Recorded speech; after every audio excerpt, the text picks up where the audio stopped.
Hi hello வணக்கம் welcome back to our சேனல்லாம் நம்ம இந்த வீடியோவில் பார்க்க போகிறோம் அப்படின்னு பார்த்தீங்கன்னா மானடக்கடலோ அப்படின்னு சொல்லிட்டு ஒரு கன்னட மூவி ரிவ்யூ இதை பார்க்க போகிறோம். இது வந்து பிரைம் வீடியோஸில் வந்து தமிழ் டப்பிங்லேயே அவைலபிளாக இருக்குது அப்படின்னு சொல்லி தெரிஞ்சுக்கோங்க. இந்த மூவி வந்து யார் டேரக்ட் பண்ணியிருக்கா அப்படின்னு பார்த்தீங்கன்னா யோகராஜ் அப்படிங்கிறத டேரக்ட் பண்ணியிருக்காங்கன்னு சொல்லி தெரிஞ்சுக்கோங்க. அப்படியே மூவியோட ஸ்டோரி லைட்டாக பார்த்துடலாம். மூவியோட ஸ்டோரி என்ன அப்படின்னு பார்த்தீங்கன்னா கதையோட ஹீரோ வந்து ஒரு எம்பிபிஎஸ் படிச்சுட்டு இருக்காரு. அவரோட ப்ரொஃபஸர் ஒருத்தர் வந்து இறந்துருவாங்க. ஸோ அவர் இறந்து போகிற நேரத்தில் கூட நம்மளோட மெடிசன் வந்து அவரை காப்பாற்றலையேன்ற வருத்தத்தில் எம்பிபிஎஸ்ஸே வேணாம் அப்படின்னு சொல்லிட்டு ட்ராப் அவுட் ஆகி வந்துடுவாங்க. அதுக்கப்புறம் தான் நம்ம கதையோட ஹீரோயினை பார்த்து லவ் பண்ண பண்ணுறாங்க. அப்படி பண்ணோன்னுமே கூட இன்னும் ப்ராப்ளம் ஆகுது அப்படின்னு பார்த்தீங்கன்னா ஹீரோயினுக்கு வந்து ஒரு ரொம்ப பெரிய ப்ராப்ளம் இருக்கும். அது இன்னும் கொஞ்சம் நாளில் வந்ததுக்கப்புறம் ஃபுல்லாக அவங்க பேரலைஸ் ஆகிடுவாங்க அப்படிங்கிற மாதிரி அவருக்கு தெரிய வருது. ஸோ அவங்களை எப்படியாச்சும் காப்பாற்றிடணும் அப்படின்னு சொல்லிட்டு மூலிகையை தேடிலாம் போகிறாரு.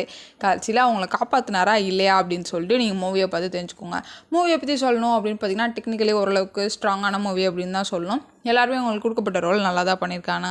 ஆனால் அவங்க நினச்ச மாதிரி அவுட்புட் வந்து வந்திருக்கா அப்படின்னு பார்த்தீங்கன்னா அது மட்டும் கொஞ்சம் அங்கங்கே சொதப்பிடுச்சு. ஸோ ஓரளவுக்கு ஆவரேஜான மூவி தான். ரொம்ப ஃப்ரீயாக இருந்தீங்கன்னா பார்த்து என்ஜாய் பண்ணுங்கள். இதான் அந்த மூவி ரிவ்யூ. இதே போல் இன்ட்ரெஸ்டிங் மூவி ரிவ்யூட மாதிரி பை பை. தேங்க்யூ.